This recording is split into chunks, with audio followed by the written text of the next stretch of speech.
ఎంతో మందికి ఆశ్రయం ఇచ్చింది. కాని ఇంతవరకు ఇక్కడ ఏ ఆడబిడ్డ పురుడు పోసుకోలేదో, ఏ పసిబిడ్డ పారాళ్లేదో. నువ్వు జన్మనిచ్చే ఈ బిడ్డతో ఎప్పుడో తప్పిపోయినా నా కొడుకుని చూసుకుంటానమ్మా.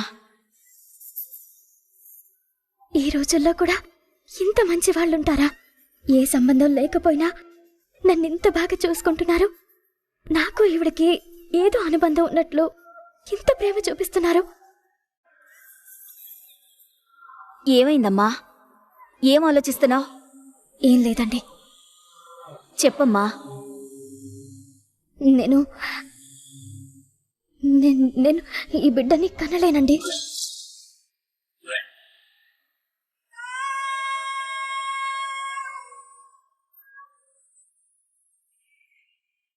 ఏంటి కనలేవా? ఏమైందట? కడుపులో బిడ్డను పెట్టుకొని ఎవరైనా ఇలా అంటారా? ఎవరి మీద కోపమో ఆ బిడ్డ మీద చూపిస్తున్నావా? నీకు మీ ఆయనకు ఏవో గొడవలున్నట్టున్నాయి. అందుకని ఆ కోపం ఏ పాపం తెలియని ఆ పసిగుడ్డు మీద చూపిస్తావా? శాంతమ్మా, కొంచెం ఆగు. అది కాదమ్మా, ఆ అమ్మాయి. నువ్వు ఆగు శాంతమ్మా. చూడమ్మా జానకి, పుట్టిన బిడ్డ దూరమై నేనేడుస్తుంటే నువ్వు పుట్టే బిడ్డని కాదనుకుంటున్నావు. ఏంటమ్మా, ఏమైంది? లేదండి, నాకు ఈ బిడ్డని కనే అదృష్టం లేదు. ఏం మాట్లాడుతున్నావమ్మా నువ్వు? అలా అనుకునేదానివి మరి ఆ బిడ్డని ఎలా కడుపున మోస్తున్నావు?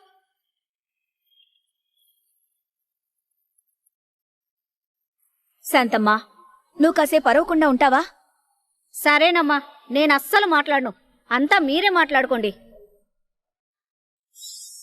జానకి, ఆడదానికి ఆ దేవుడిచ్చిన గొప్ప వరం ఏంటో తెలుసా? అమ్మతనం. మనిషికే కాదు, ప్రతి జీవిలోనూ ఆడదానికే ఆ అవకాశం, అదృష్టం ఇచ్చాడు.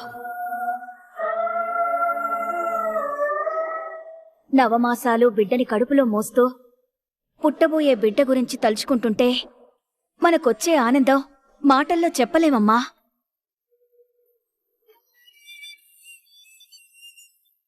ఒక్కో నెలలో మన శరీరంలో ఒక్కో మార్పు వస్తూ ఉంటుంది.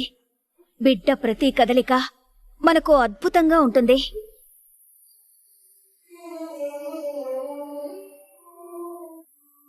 తొమ్మిది నెలల నిరీక్షణ తర్వాత పుట్టిన ఆ పసికందుని చేతుల్లోకి తీసుకొని చూస్తుంటే ఆ సంతోషం, ఆ అనుభూతి ప్రతి ఆడపిల్ల పొందాలమ్మా. నీ సమస్య ఏంటో నాకు చెప్పు. నీకమ్మలాంటిదాన్నే అనుకోమ్మా. నీ గతం గురించి అడగను, నీ సమస్య మాత్రం చెప్పు. అది ఏదైనా నేను తీరుస్తాను. కానీ నువ్వు మాత్రం బిడ్డని కనాలమ్మా. నేను కనాలి అనుకున్నా, కానీ అవకాశం నాకు లేదండి. ఎందుకుండదమ్మా? రుణం అనేది లేకుండా ఈ ప్రపంచంలో ఎవ్వరూ ఎవరికీ తారసపడరు.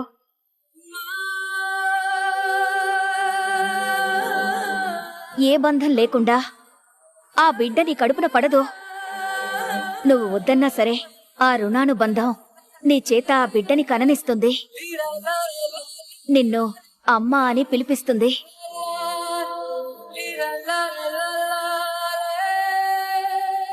కాబట్టి అనవసరమైన ఆలోచనలు పెట్టుకోకుండా హాయిగా విశ్రాంతి తీసుకో.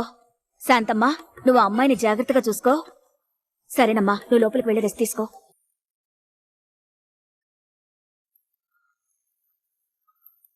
శాంతమ్మా, నువ్వు కొంచెం శాంతంగా ఉండు.